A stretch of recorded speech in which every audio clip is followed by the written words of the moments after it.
வணக்கம். பாட்டுச் சொல்லை தட்டாத பேரன் உங்கள் நண்பன் சே. பாக்கியராஜ். இன்று பார்த்தீங்கன்னா, பிறப்புச் சான்றில் அப்பாவுடைய பெயர் இல்லாமல் இருப்பது சரியா, அது நடைமுறையில் இருப்பது சாத்தியமாக இருக்குமா அப்படிங்கிற விஷயத்தை பற்றி மதுரை நீதிமன்றம் மற்றும் சென்னை உயர்நீதிமன்றத்துடைய தீர்ப்பை பற்றி பார்க்கலாம் வாங்க.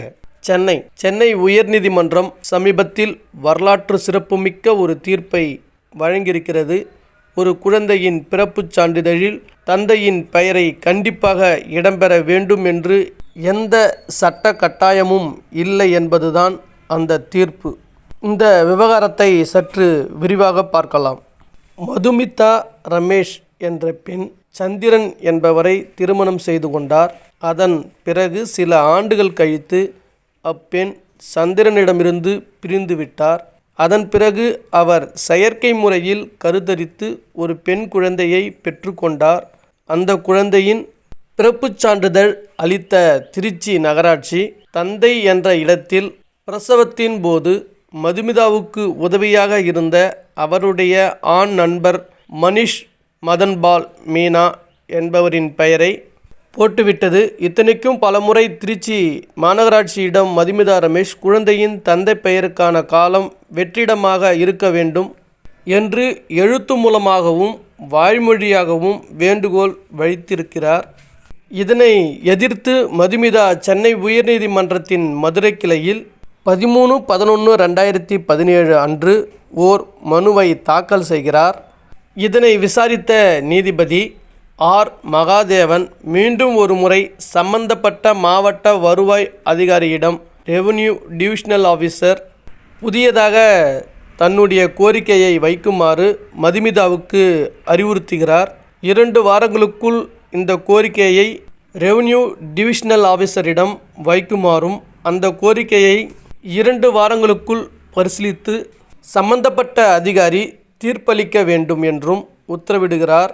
மதுமிதாவின் பரிதாபகரமான நிலைமையை கவனத்தில் கொண்டு சம்பந்தப்பட்ட அதிகாரி தீர்ப்பளிக்க வேண்டும் என்றும் நீதிபதி அறிவுறுத்துகிறார்.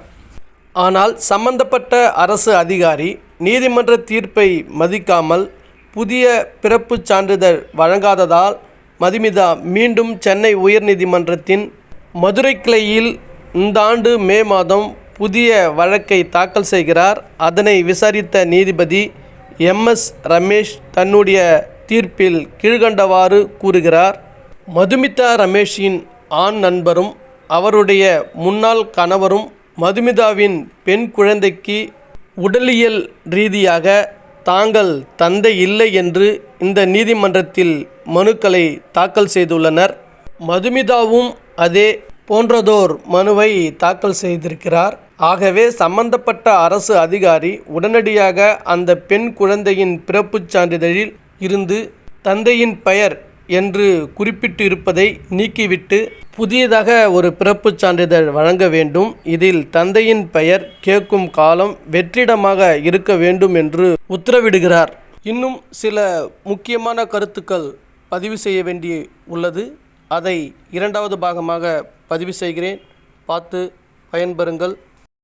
கருவறை முதல் கல்லறை வரைக்கும் சில்லறை வேணும் சிநேகிதா. கருவறை முதல் கல்லறை வரைக்கும் சில்லறை வேணும் சிநேகிதா. கடவுளை கூட பார்க்கணும்னா காசு வேணும் சிநேகிதா. சரியா தப்பா செய்யறது சரியா தப்பா, நல்லது எது கெட்டது எதுன்னு தெரியலையப்பா, எனக்கு புரியலையப்பா. இது போன்ற நல்ல தகவல்களை உங்களுக்காக நான் பதிவு செய்கிறேன். பிடித்திருந்தால் லைக் பண்ணுங்கள், ஷேர் பண்ணுங்கள், கமெண்ட் பண்ணுங்கள், மறக்காமல் சப்ஸ்கிரைப் பண்ணுங்கள், பக்கத்தில் இருக்கிற பெல் ஐக்கனை கிளிக் பண்ணுங்கள். நன்றி, வணக்கம்.